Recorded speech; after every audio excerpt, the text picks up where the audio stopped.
喎，做咩咧？佢哋揮動我哋嘅美旗同大家講拜拜，轉頭見啊！唔該晒你啊，小朋友。哇，海豚睇完啦，我哋快啲去睇海獅。大家食啦！啊，唔知博士件衫有冇多隻鑊咧？鑊？點解有隻鑊？哇！咪住咩聲？哇！邊個？咩聲啊，同學？喺邊度啊？後面喎。邊度啊？喺邊度？後面喎，我哋睇下。哇！好啦啤啊！新嘅一年啊，我要食大餐啊！呢手上嗰條魚好似好好食喎，將佢寄去我屋企啦。我幫手。咁其實海洋公園入邊，大家都會見到海獅、海豹、海象呢一類其中類動物，佢哋嘅四肢啊係演化成好似魚鰭咁，方便喺水入邊游水㗎。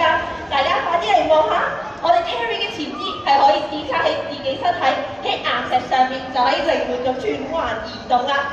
我们现在看到的就是加州海狮 Terry， 大家在海洋公园可以见到海狮、海豹和海象，它们都属于鳍足类动物，它们的四肢演化成鱼鳍一样，方便它们游泳。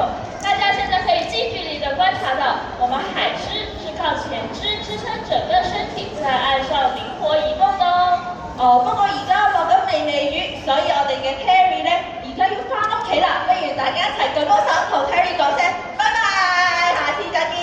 拜拜。多謝你哋啊！我哋下次好天嘅時候再見啦。哇！大家睇下，今日同學同埋準備好團都好開心啊！多謝你哋一齊見證我哋嘅承諾啦！